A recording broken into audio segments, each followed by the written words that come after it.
Hello प्यारे बच्चों, आज की इस वीडियो में देखेंगे 8th ग्रेड अभ्यास पुस्तिका कक्षा 8 विषय सामाजिक विज्ञान। तो प्यारे बच्चों, एक बुक जो है कक्षा 8 के बच्चों के लिए है। सत्र आपका 2025-26 की आपकी न्यू वर्क बुक है।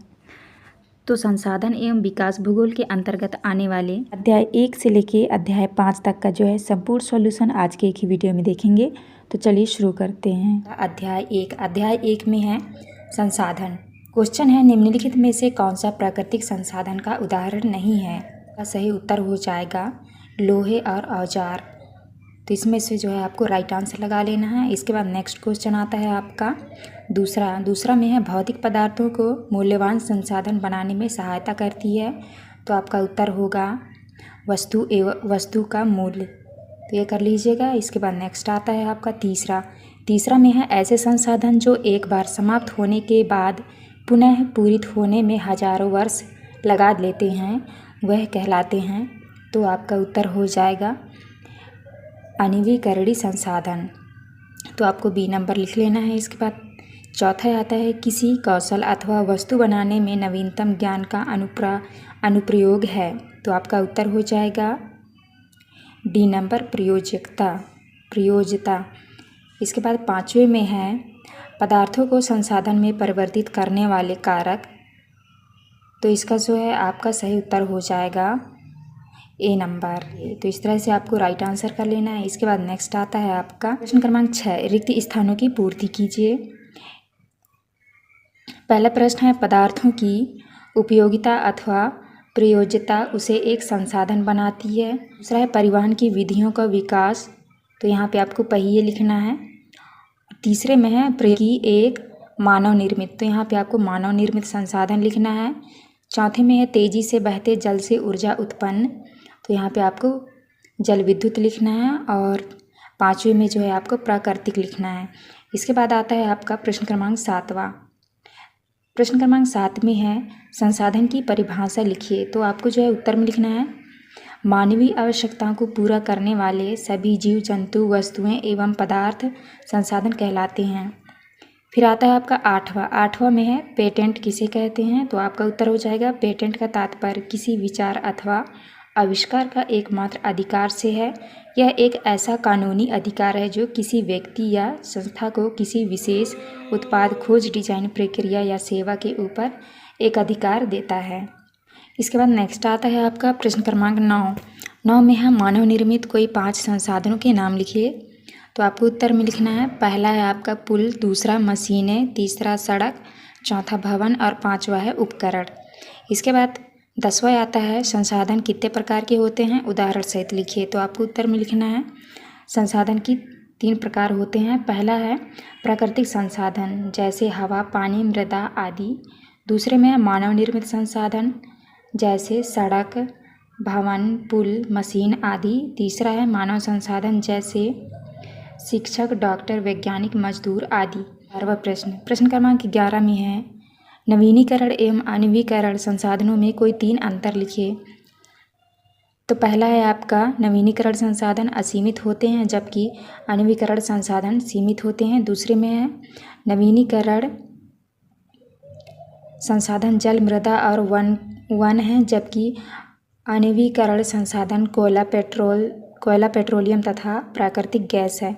तीसरा है नवीनीकरण संसाधन शीघ्रता से नवीकृत अथवा पुनः पारित हो जाते हैं जबकि अनवीकरणीय संसाधन एक बार समाप्त होने के बाद उनके नवीकृत अथवा पुनः पूरित में हजारों वर्ष लग जाते हैं। इस तरह से आपको करना है। इसके बाद नेक्स्ट क्वेश्चन आता है आपका 12 दिया है नीचे दिए गए विभिन्न संसाधनों के उदाहरणों को तालिका में वर्गीकृत कीजिए। लौह अयस्क, मनोरम दृश्य, कृषि भूमि, कोयला, लोकगीत, दादी माँ के घरेलू नुस्खे। तो आपको जो है इस तरह से लिखना है। वाणिज्य मूल्य है तो आपको यहाँ पे लिखना है लौह अयस्क, कृषि भूमि, कोयला। और वाणिज्य मूल्य नहीं है तो आपको लिखना है मनोरम दृश्य, लोकगीत। और यहाँ पे जो है आपको लिखना है दादी माँ की घरेलू नुस्खों। तो इसको जो है आपको दादी कर लेना है। इसके बाद नेक्स्ट आता है आपका 13 प्रश्न क्रमांक 13 में है पृथ्वी पर प्राकृतिक संसाधनों का वितरण असमान क्यों है। तो आपको उत्तर में लिखना है प्राकृतिक संसाधनों का वितरण भूभाग, जलवायु, ऊंचाई जैसे अनेक भौतिक कारकों पर निर्भर करता है। पृथ्वी पर इन कारकों में विभिन्नता होने के कारण संसाधनों का वितरण असमान है। उसके बाद नेक्स्ट आता है आपका प्रश्न क्रमांक 14 में है, मानव संसाधन से क्या तात्पर्य है, इसे किस प्रकार मूल्यवान बनाया जा सकता है। तो आपको उत्तर में लिखना है, मानव संसाधन से तात्पर्य लोगों की संख्या और योग्यता मानसिक तथा शारीरिक से है। मानव को किसी भी देश का सबसे महत्वपूर्ण संसाधन माना जाता है, क्योंकि मानव की योग्यता ही भौतिक पदार्थों को मूल्यवान संसाधन बनाने में सहायता करती है। इसे मूल्यवान बनाने के तरीके शिक्षा एवं स्वास्थ्य, कौशल का विकास, आविष्कार और खोज है। इसके बाद आता है आपका प्रश्न क्रमांक 15 में है, संसाधनों को हम किस प्रकार संरक्षित कर सकते हैं, कोई 4 उपाय लिखिए। तो आपका पहला उपाय है, प्रत्येक व्यक्ति के द्वारा संसाधनों का कम उपयोग करना। दूसरा है, वस्तु के पुनः चक्रण और पुनः उपयोग को महत्व देना। तीसरे में है, बड़े पैमाने पर पेड़ों को काटना, वनोन्मूलन रोकना चाहिए। चौथे में है, प्रत्येक संसाधन को दुरुपयोग होने से बचाना। पाँचवें में है, बंजर बेकार पड़ी हुई भूमि पर अधिक से अधिक पौधे लगाकर वन उगाने चाहिए।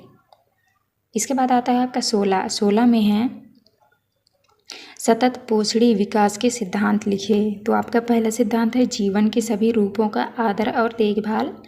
दूसरा है, मानव जीवन की गुणवत्ता को बढ़ाना। तीसरा है, पृथ्वी की जीवन शक्ति और विविधता का संरक्षण करना। चौथा है, समुदायों को अपने पर्यावरण की देखभाल करने योग्य बनाना। पाँचवें में है, प्राकृतिक संसाधनों के ह्रास को कम से कम करना। दूसरा अध्याय आता है आपका भूमि, मृदा, जल, प्राकृतिक वनस्पति और वन्य जीवन संसाधन। तो आपका पहला प्रश्न आता है आपका, पहाड़ी भूभागों में आने वाली प्राकृतिक आपदा है। तो यहाँ जो है आपका सही उत्तर हो जाएगा बी नंबर, भूस्खलन। तो आपको ये भरना है। दूसरा है, औसतन एक भारतीय नागरिक प्रतिदिन जल का उपयोग करता है। तो आपका उत्तर होगा 150 लीटर। इसके बाद नेक्स्ट क्वेश्चन आता है आपका तीसरा में है, पृथ्वी पर मानव उपभोग के लिए अनवरत जल उपलब्ध है। तो आपका सही उत्तर हो जाएगा ए नंबर, लगभग 1%। चौथा में है, वनों का संरक्षण क्यों आवश्यक है। तो आपका सही उत्तर हो जाएगा सी नंबर। इसके बाद नेक्स्ट क्वेश्चन है आपका पाँचवें में है, भूमि संसाधन की कमी का मुख्य कारण है। तो आपका उत्तर हो जाएगा बी नंबर, बढ़ती जनसंख्या। इसके बाद छठवां आता है, रिक्त स्थानों की पूर्ति कीजिए। तो आपको पहले नंबर में भरना है, राष्ट्रीय उद्यान एक प्राकृतिक क्षेत्र है। तो आपको प्राकृतिक लिखना है। दूसरे में है, खनिजों व जैव पदार्थों का सही मिश्रण मृदा को उपजाऊ बनाता है।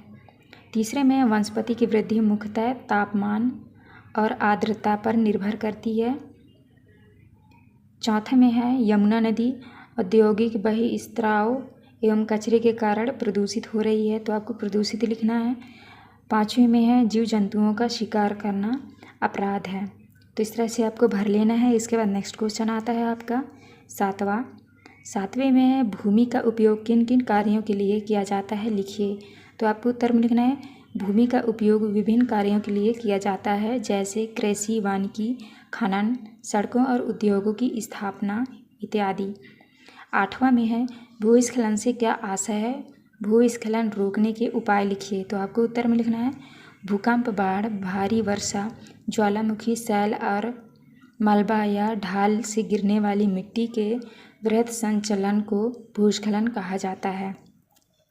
भूस्खलन को रोकने की प्रविधियां निम्नलिखित है। तो पहला है आपका, भूस्खलन को रोकने का सबसे प्रभावी तरीका वनस्पति आवरण में वृद्धि है। दूसरा है, भूमि को खिसकने से बचाने के लिए प्रतिधारी दीवार का निर्माण। तीसरे में है, भूस्खलन प्रभावित क्षेत्रों का मानचित्र बनाकर इसमें प्रभावित होने वाले स्थानों को इंगित करना। तो इस तरह से आपको कर लेना है। इसके बाद आता है आपका प्रश्न क्रमांक 9। प्रश्न क्रमांक 9 में है, मृदा संरक्षण के कोई 4 उपाय लिखिए। तो आपका पहला उपाय है, मल्च बनाकर मृदा संरक्षण किया जा सकता है। दूसरे में है, वेदिका फार्म द्वारा मृदा अपरदन कम किया जा सकता है। तीसरे में है, रक्षक मेखलाएँ बनाकर मृदा आवरण को बचाया जा सकता है। चौथे में है, चट्टान बांध द्वारा मृदा संरक्षण किया जा सकता है। इसके बाद नेक्स्ट है 10वां, धरातल पर जल कितने रूपों में पाया जाता है। तो आपको उत्तर में लिखना है धरातल पर जल महासागरों में, भौम जल नदियों और झीलों में पृष्ठीय जल के रूप में तथा वायुमंडल में जलवाष्प के रूप में पाया जाता है। नेक्स्ट आता है आपका 11 में है विश्व के कौन कौन से प्रदेश जल की कमी की समस्या का सामना कर रहे हैं। तो आपको उत्तर में लिखना है विश्व में कई प्रदेशों में जल की कमी है। अधिकांश अफ्रीका, पश्चिम एशिया, दक्षिण एशिया और पश्चिम संयुक्त राज्य अमेरिका के भाग, दक्षिण अमेरिका के भाग और संपूर्ण ऑस्ट्रेलिया अलवड़ी जल की आपूर्ति का सामना कर रहे हैं। 12 में है वनों से होने वाले लाभ लिखिए। तो पहला लाभ है आपका वनों से इमारती लकड़ी, कागज, गोंद तथा रबर प्राप्त होती है। दूसरा है वन प्राणियों को आश्रय और ऑक्सीजन प्रदान करते हैं। तीसरा है वन मृदा अपरदन को रोकने में सहायक होते हैं। चौथा है वन भूमिगत जल के संग्रह में सहायता करते हैं। इसके बाद नेक्स्ट आता है आपका 13 में है विश्व की वनस्पति को कितने वर्गों में बांटा गया है, उनका वर्णन कीजिए। तो आपको उत्तर में लिखना है विश्व के वनस्पति को मुख्य रूप से 4 भागों में बांटा गया है। पहला है वन, भारी वर्षा वाले क्षेत्रों में विशाल वृक्ष उग सकते हैं। वन प्रचुर जल आपूर्ति वाले क्षेत्रों में ही पाए जाते हैं। दूसरा है घास स्थल, सामान्य वर्षा वाले क्षेत्रों में छोटे आकार वाले वृक्ष और घास उगती है। तीसरा है गुल्म, कम वर्षा वाले शुष्क प्रदेशों में कटीली झाड़ियाँ एवं गुल्म उगते हैं। चौथा है टुंडा, सिर्फ ध्रुवीय प्रदेशों में टुंडा वनस्पति में मांस और लाइकेन सम्मिलित है। 14 आता है आपका पारितंत्र के संतुलन को बनाए रखने में जीव जंतु किस प्रकार उपयोगी हैं।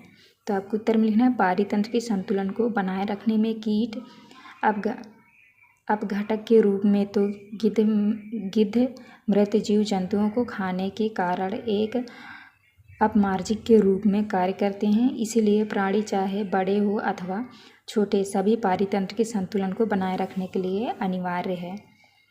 इसके बाद नेक्स्ट आता है आपका प्रश्न क्रमांक 15 में है राष्ट्रीय उद्यान व वन्यजीव अभ्यारण्य में अंतर लिखिए।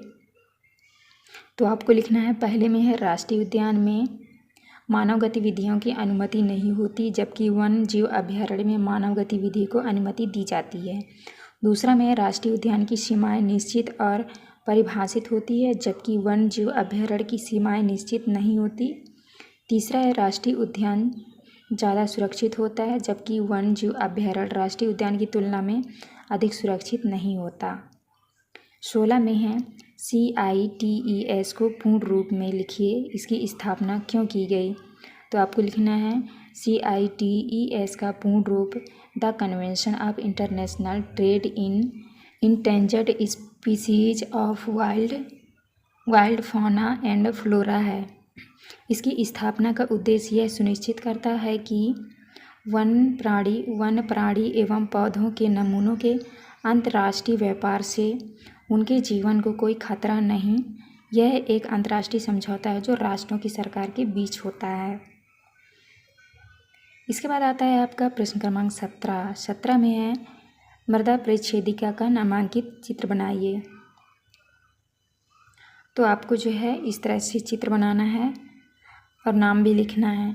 तो यहाँ पे देखिए नाम लिखा है हुमरस और वनस्पति के साथ ऊपरी मृदा, बालू गाद क्ले के साथ उपमृदा, और यहाँ पे है अपक्षयित चट्टानी पदार्थ जनक चट्टानें। तो इस तरह से चित्र बना के जो है आपको नाम लिख लेना है। इसके बाद आता है आपका 18 प्रश्न क्रमांक 18 में है दिए गए चित्र को ध्यानपूर्वक देखकर नीचे दिए गए प्रश्नों के उत्तर लिखिए।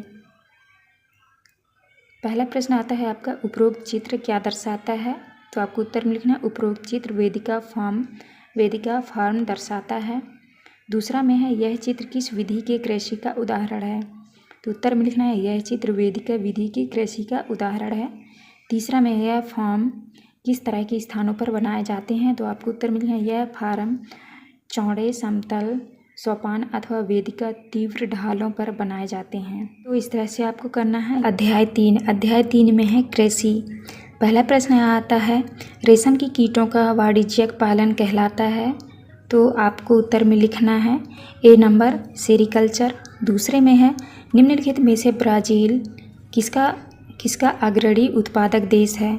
तो आपको उत्तर में लिखना है कहवा। इसके बाद नेक्स्ट आता है आपका तीसरा में है कृषि एक प्राथमिक क्रिया है, इसमें शामिल नहीं है। तो आपका उत्तर होगा ए नंबर औजार का निर्माण। इसके बाद नेक्स्ट आता है आपका चौथा में है पर्वतीय ढालों वाले क्षेत्रों में रहने वाले परिवारों के लिए किस फसल का उत्पादन उपयुक्त है? तो आपका उत्तर होगा कॉफ़ी। पाँचवें में है वाणिज्यिक कृषि के लिए उपयुक्त कथन है, तो आपका सही उत्तर होगा बी नंबर। इसके बाद नेक्स्ट आता है आपका प्रश्न क्रमांक छठवां में पहले में है जैविक कृषि में रासायनिक खादों का उपयोग नहीं किया जाता, तो यहाँ पे आपको लिखना है रासायनिक खादों। दूसरे में है कपास, तो यहाँ पे आपको सूती भरना है।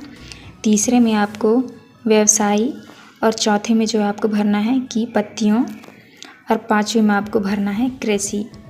तो इस तरह से आपको भर लेना है। इसके बाद नेक्स्ट आता है आपका सातवां में है पौधों से परिष्कृत उत्पाद तक के रूपांतरण में कितने आर्थिक क्रियाएं सम्मिलित हैं, लिखिए। तो आपको लिखना है पौधों से प्राकृतिक उत्पाद तक के रूपांतरण में 3 प्रकार की आर्थिक क्रियाएं सम्मिलित हैं। पहला है प्राथमिक क्रियाएं, दूसरे में है द्वितीयक क्रियाएं और तीसरे में है तृतीयक क्रियाएं।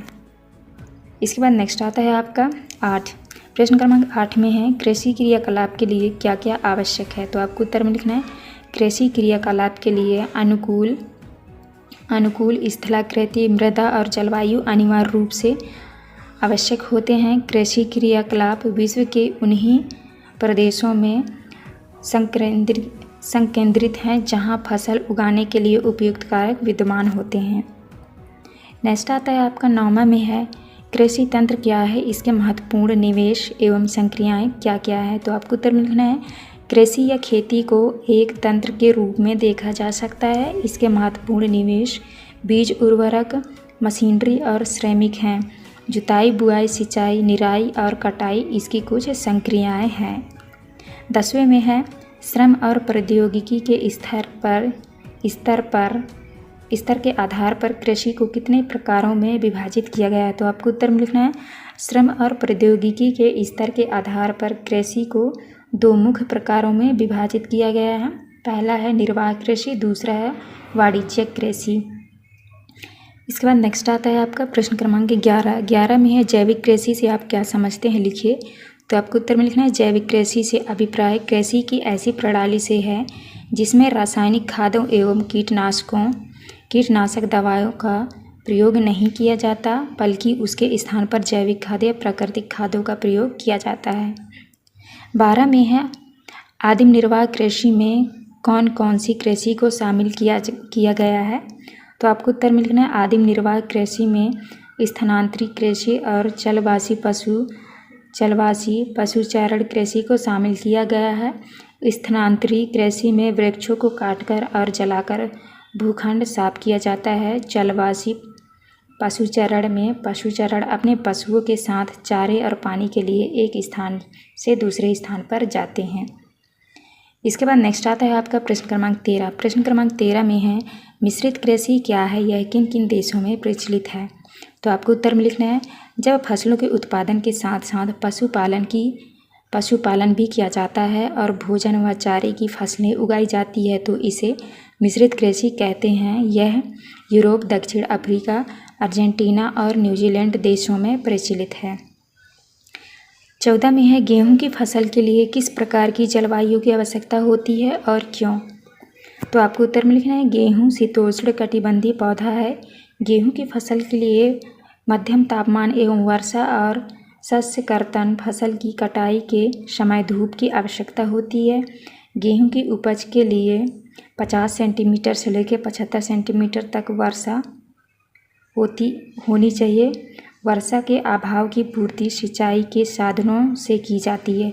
गेहूं की अच्छी उपज के लिए समतल उपजाऊ विस्तृत मैदान उपयुक्त होते हैं। इसकी उपज के लिए अच्छी जल निकास वाली दोमट मिट्टी उत्तम रहती है। इसके बाद नेक्स्ट आता है आपका प्रश्न क्रमांक 15 में कपास की खेती के लिए किस प्रकार की जलवायु व मृदा उपयुक्त होती है, लिखिए। तो आपको उत्तर में लिखना है कपास एक नगदी फसल है। इसकी वृद्धि के लिए उच्च तापमान, हल्की वर्षा, 200 से 210 पाला रहित दिन और तेज चमकीली धूप और आवश्यकता होती है। यह काली और जलोढ़ मृदा में सर्वोत्तम उगती है। कपास की फसल मुख्यतः चीन, भारत, ब्राज़ील, पाकिस्तान और संयुक्त राज्य अमेरिका में होती है। 16 में है खाद्य सुरक्षा से क्या आशय है। तो आपको उत्तर में लिखना है खाद्य सुरक्षा से आशय पदार्थों की सुनिश्चित आपूर्ति एवं जन सामान्य के लिए भोज्य पदार्थों की उपलब्धता से है। पूरे विश्व में खाद्य सुरक्षा सदा से एक चिंता का विषय रहा है। जब भी अनाज उत्पादन में विश्व के वितरण की समस्या आती है तो सहज की निर्धन परिवार इससे प्रभावित होते हैं। इसके बाद नेक्स्ट क्वेश्चन आता है आपका प्रश्न क्रमांक 17 में है आपके आसपास के क्षेत्र में किन किन फसलों का उत्पादन किया जाता है, इन्हें खाद्यान्न तथा व्यापारिक फसलों में वर्गीकृत कीजिए। तो आपको उत्तर में लिखना है हमारे आसपास के क्षेत्र में गेहूँ, धान, मक्का, सोयाबीन, चना, गन्ना, कपास, जूट आदि फसलों का उत्पादन किया जाता है। तो आपको लिखना है खाद्यान्न फसलें गेहूँ, धान, मक्का, सोयाबीन आदि और व्यापारिक फसलें में है गन्ना, कपास, जूट आदि।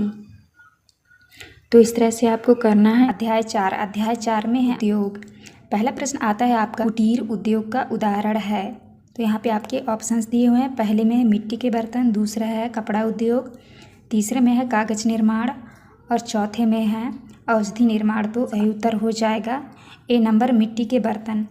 इसके बाद नेक्स्ट आता है आपका दूसरे में है आधुनिक उद्योगों का मेरुदंड कहलाता है। तो यहाँ पे आपको इस्पात कर लेना है। इसके बाद नेक्स्ट क्वेश्चन आता है आपका तीसरा।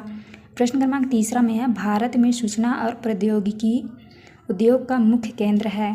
तो यहाँ पे आपको बेंगलुरु लिख देना है। चौथे में है इनमें से मानव निर्मित रेशा नहीं है। तो आपको रेशम करना है। तो इस तरह से आप लगा लीजिएगा। 5वें में है हिंदुस्तान एरोनॉटिक लिमिटेड उद्योग उदाहरण है। तो आपका उत्तर होगा संयुक्त क्षेत्र। इसके बाद आता है आपका प्रश्न क्रमांक 6 में है रिक्त स्थानों की पूर्ति कीजिए। तो आपको यहाँ पे देख लीजिए। पहले में भरना है पूंजी व प्रौद्योगिकी की आवश्यकता होती है। दूसरे में आपको कृषि भरना है, दूसरे में आपको वृक्षों भरना है और तीसरे में आपको 1859 भरना है और चौथे में जो है आपको भरना है मिथाइल आइसोसाइनेट और 5वें में आपको भरना है समुद्र। तो इस तरह से आप खाली स्थान भर लीजिएगा। इसके बाद नेक्स्ट क्वेश्चन आता है आपका 7वां में है विनिर्माण किसे कहते हैं। तो आपको उत्तर में लिखना है मशीनों, औजारों और श्रम का उपयोग करके सामान बनाने की क्रिया विनिर्माण कहलाती है। विनिर्माण के अंतर्गत हस्तकला से लेकर उच्च तकनीकी तक बहुत सी मानवीय गतिविधियां आ जाती हैं। इसके बाद 8वां आता है। 8वां में है कृषि पर आधारित किन्हीं 3 उद्योगों के नाम लिखिए। तो आपको उत्तर में लिखना है कृषि पर आधारित 3 उद्योगों के नाम। पहला है खाद्य संसाधन, दूसरा है वनस्पति तेल, तीसरा है सूती वस्त्र। इसके बाद नेक्स्ट आता है आपका क्रमांक 9 में है भारत की किन्हीं 3 प्रमुख औद्योगिक प्रदेशों के नाम लिखिए। तो आपको लिखना है पहला नाम है मुंबई पुणे समूह और दूसरे में है तमिलनाडु और तीसरा है बेंगलोर हुगली। इसके बाद आता है आपका 10वां प्रश्न क्रमांक 10 में है औद्योगिक दुर्घटना को कम करने हेतु किए जाने वाले उपाय लिखिए। तो आपको लिखना है पहला उपाय है घने बसे आवासीय क्षेत्रों को औद्योगिक क्षेत्रों से अलग रखा जाता है। दूसरा है विषैले पदार्थों के भंडारण क्षमता की सीमा होनी चाहिए। तीसरे में है उद्योगों में प्रदूषण नियंत्रण के उपाय को उन्नत किया जाना चाहिए। तो इस तरह से आप करना है। इसके बाद नेक्स्ट आता है आपका 11 प्रश्न क्रमांक 11 में है सनराइज उद्योग किसे कहते हैं। तो आपको उत्तर में लिखना है उभरते हुए उद्योगों को सनराइज उद्योग कहा जाता है, जैसे सूचना प्रौद्योगिकी उद्योग, स्वास्थ्य लाभ उद्योग, सत्कार तथा ज्ञान से संबंधित उद्योग आदि इत्यादि। इसके बाद आता है आपका 12 में है जमशेदपुर साकची में लोहा इस्पात उद्योग स्थापित होने के क्या कारण हैं लिखिए। तो आपको लिखना है पहला कारण है यह स्थान बंगाल नागपुर रेल मार्ग पर काली माटी स्टेशन से मात्र 32 किलोमीटर की दूरी पर था। दूसरे में है इस स्थान के निकट लौह अयस्क, कोयला और मैग्नीज नीचे भी पाए जाते थे। तीसरे में है खरकई और स्वर्ण रेखा नदियों से पर्याप्त जल की आपूर्ति होती है। नेक्स्ट आता है आपका प्रश्न क्रमांक 13 में है हाथ से बने वस्त्र मशीन से बने वस्त्रों से अपेक्षाकृत महंगे होते हैं, कोई 2 कारण बताइए। तो आपको लिखना है बड़ोदरा के सुनहरी जरी के काम वाले सूती वस्त्र गुणवत्ता और डिजाइनों के लिए विश्वविख्यात थे, लेकिन हाथ से बने होने के कारण सूती वस्त्र का उत्पादन महंगा और बनने में अधिक समय लेता था। इसलिए हाथ से बने वस्त्र मशीन से बने वस्त्रों से अपेक्षाकृत महंगे होते हैं। नेक्स्ट आता है आपका 14 में है संयुक्त राज्य अमेरिका के ग्रेट लेक्स नाम से प्रसिद्ध 5 झीलों के नाम लिखिए। तो आपको 5 झीलों के नाम लिखना है। पहला है सुपीरियर झील, दूसरा है हुरन झील और तीसरा है ओंटारियो झील और चौथा में है मिशिगन झील, पांचवा है ईरी झील। तो इस तरह से आपको झीलों का नाम लिखना है। इसके बाद आता है आपका 15 प्रश्न क्रमांक 15 में है पिट्सबर्ग लोहा इस्पात उद्योग का वर्णन कीजिए। तो आपको उत्तर में लिखना है पिट्सबर्ग संयुक्त राज्य अमेरिका का एक महत्वपूर्ण इस्पात नगर है। यह स्थान उद्योग को स्थानीय सुविधाएं उपलब्ध कराता है, जैसे कच्चा माल कोयला पिट्सबर्ग में ही उपलब्ध है, जबकि लौह अयस्क मिनेसोटा की लोहे की खानों से प्राप्त होता है, जो पिट्सबर्ग से लगभग 1500 किलोमीटर दूर है। इसके बाद नेक्स्ट आता है आपका 16 में है पता लगाइए यदि आपके आसपास के क्षेत्र में कोई उद्योग है तो वहाँ किस प्रकार का कार्य होता है तथा वहाँ पर कार्य करने वालों को क्या क्या सुविधाएं दी जाती है। तो आपको उत्तर में लिखना है हमारे आसपास के क्षेत्र में सीमेंट उद्योग, कोयला उद्योग, कपड़ा उद्योग है। इन उद्योगों में सीमेंट, कोयला, कपड़ा बनाने का कार्य किया जाता है। वहाँ पर कार्य करने वालों को रोटी, कपड़ा, मकान आदि सुविधाएं दी जाती हैं। तो इस तरह से आपको 16 का उत्तर करना है। इसके बाद आता है आपका 17 प्रश्न क्रमांक 17 में है झोंका भट्टी किस प्रकार कार्य करती है, उसका नामांकित चित्र बनाइए। तो आपको उत्तर में लिखना है झोंका भट्टी में कच्चे माल को रखा जाता है, जहाँ यह प्रज्वलित होता है। इसके बाद यह शोधित होता है। प्राप्त उत्पाद इस्पात होता है, जो अन्य उद्योगों में कच्चे माल के रूप में प्रयुक्त किया जा सकता है। तो इस तरह से आपको उत्तर लिखना है और इस तरह से जो है आपको चित्र बनाना है। तो आप इसको देख के बना लीजिएगा और नाम भी लिख लीजिएगा। अध्याय 5 में आपका है मानव संसाधन। पहला प्रश्न आता है आपका भारत की किस नदी के उपजाऊ मैदान घने बसे हुए हैं। तो आपका सही उत्तर होगा सी नंबर गंगा और ब्रह्मपुत्र। दूसरा क्वेश्चन है आपका देश के अंदर बड़ी संख्या में लोग रोजगार, शिक्षा और स्वास्थ्य सुविधाओं की खोज में जा रहे हैं। तो आपको सही उत्तर लगाना है ए नंबर शहरी क्षेत्रों की ओर। इसके बाद नेक्स्ट आता है आपका प्रश्न क्रमांक 3 में है जनसंख्या पिरामिड हमारी जानने में सहायता नहीं करता। तो आपको उत्तर लिखना है बी नंबर रोजगार योग कौशल की योग्यता। चौथा में है लोग सदैव पर्वतों और पठारों की तुलना में मैदानी भागों में रहना पसंद करते हैं, क्योंकि। तो आपको जो है ए नंबर से उत्तर लगा देना है यह क्षेत्र खेती एवं विनिर्माण के लिए उपयुक्त है। इसके बाद नेक्स्ट क्वेश्चन आता है आपका पाँचवा में है किसी देश की अधिक जनसंख्या का उस देश के विकास पर प्रभाव नहीं होगा। तो आपका सही उत्तर होगा डी नंबर आर्थिक विकास में वृद्धि होगी। इसके बाद आता है आपका छठवां में है रिक्त स्थानों की पूर्ति कीजिए। पहले में है मरुस्थल में जनसंख्या, तो आपको यहाँ पे भरना है विरल। और दूसरे में है जापान में ओसाका और भारत में मुंबई घने बसे क्षेत्र हैं, तो आपको यहाँ मुंबई भरना है। और तीसरे में आपको जनसंख्या वृद्धि। इसके बाद आता है आपका चौथा में आपको भरना है जनसंख्या पिरामिड और पाँचवें में आपको भरना है प्राकृतिक वृद्धि दर। तो इस तरह से आपको खाली स्थान भर लीजिएगा। इसके बाद नेक्स्ट आता है आपका 7वां प्रश्न क्रमांक 7 में है प्रधानमंत्री कौशल विकास योजना कब व किस उद्देश्य से शुरू की गई, लिखिए। तो आपको लिखना है प्रधानमंत्री कौशल विकास योजना को 2015 में 1 करोड़ भारतीय युवाओं को 2016 से 2020 तक प्रशिक्षित करने के उद्देश्य से शुरू की गई थी। इस योजना का उद्देश्य संभव और मौजूदा रोजगार अर्जक को गुणवत्ता प्रशिक्षण प्रदान करके रोजगार योग्य कौशल की योग्यता को प्रोत्साहित करना है। इसके बाद आता है आपका आठवां में है भारत की जनसंख्या का औसत घनत्व कितने व्यक्ति प्रति वर्ग किलोमीटर है। तो आपको उत्तर में लिखना है भारत की जनसंख्या का औसत घनत्व 382 व्यक्ति प्रति वर्ग किलोमीटर है।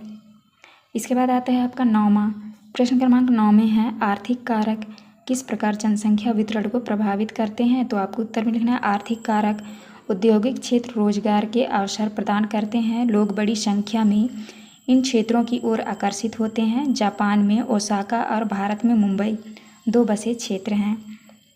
इसके बाद आता है आपका 10वां में है जनसंख्या संगठन की विशेषताएं लिखिए। तो पहला विशेषता है आपका जनसंख्या संगठन जनसंख्या की संरचना को दर्शाता है। दूसरा है जनसंख्या संगठन हमें यह जानने में सहायता करता है कि कितने पुरुष हैं और कितनी स्त्रियां हैं, वे किस आयु वर्ग के हैं, कितने शिक्षित हैं और वे किस प्रकार के व्यवसाय में लगे हैं, उनकी आय का क्या स्तर है और स्वस्थ दशाएं कैसी है। इसके बाद नेक्स्ट आता है आपका प्रश्न क्रमांक 11 में है जीवन प्रत्याशय से क्या आशय है। तो आपको उत्तर में लिखना है जीवन प्रत्याशय से आशय है कि हमने अभी तक जो जिंदगी जी ली है और अब जितनी जिंदगी बची है उसका औसत जीवन प्रत्याशा कहलाता है। जीवन प्रत्याशा की गणना के लिए शिशु के जन्म के बाद के 5 वर्ष न गिनकर आगे के वर्षों को गिनते हैं, जिससे हमें शिशुओं के मृत्यु दर का आकलन मिल जाता है। इसके बाद नेक्स्ट आता है आपका प्रश्न क्रमांक 12 में है विश्व की कुल जनसंख्या में से किस महाद्वीप में सर्वाधिक लोग निवास करते हैं लिखिए।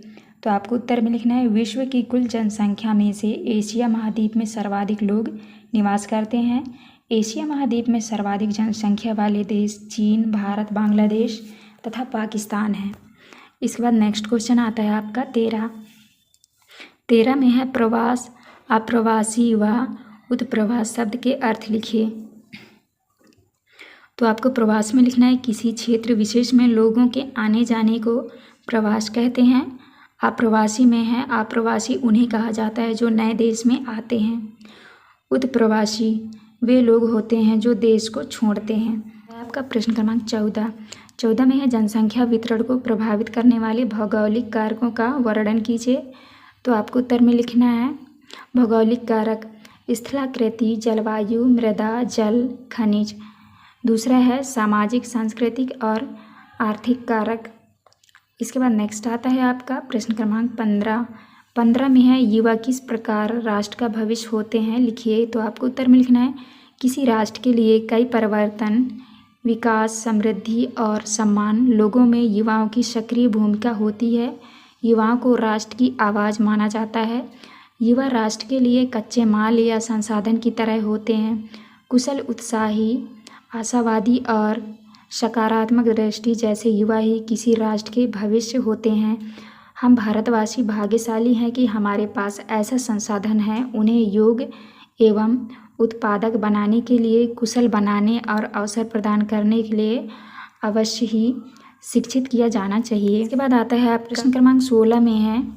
तो यहाँ पे आप देख लीजिए, यहाँ पे लिखा है जापान, रूस, Nigeria, Bangladesh, Pakistan, Brazil, Indonesia, US, Bharat, चीन। यहाँ पे सारे देशों के नाम लिखे हुए हैं और यहाँ पे क्वेश्चन दिया हुआ है। ऊपर दिए गए आरेख के आधार पर नीचे दिए गए प्रश्नों के उत्तर दीजिए। तो पहला प्रश्न आता है आपका सबसे कम आबादी वाले देश का सही समूह है। तो आपको जो है उत्तर में लिखना है ए नंबर जापान और रूस। इसके बाद नेक्स्ट क्वेश्चन आता है आपका दूसरा में है अधिक आबादी वाले देशों में भारत का क्रम कौन सा है। तो आपका राइट उत्तर होगा बी नंबर दूसरा। तीसरे में है 200 मिलियन से अधिक घनी आबादी वाले देशों का समूह है। तो आपका उत्तर हो जाएगा सी नंबर भारत, चीन, ब्राज़ील, इंडोनेशिया। तो इस तरह से आपको कर लेना है। ये था लास्ट क्वेश्चन। यहाँ पे हमारी वीडियो कंप्लीट होती है। वीडियो अच्छी लगी तो प्लीज़ हमारे चैनल को लाइक एंड सब्सक्राइब करिएगा। मिलते हैं अब नेक्स्ट वीडियो।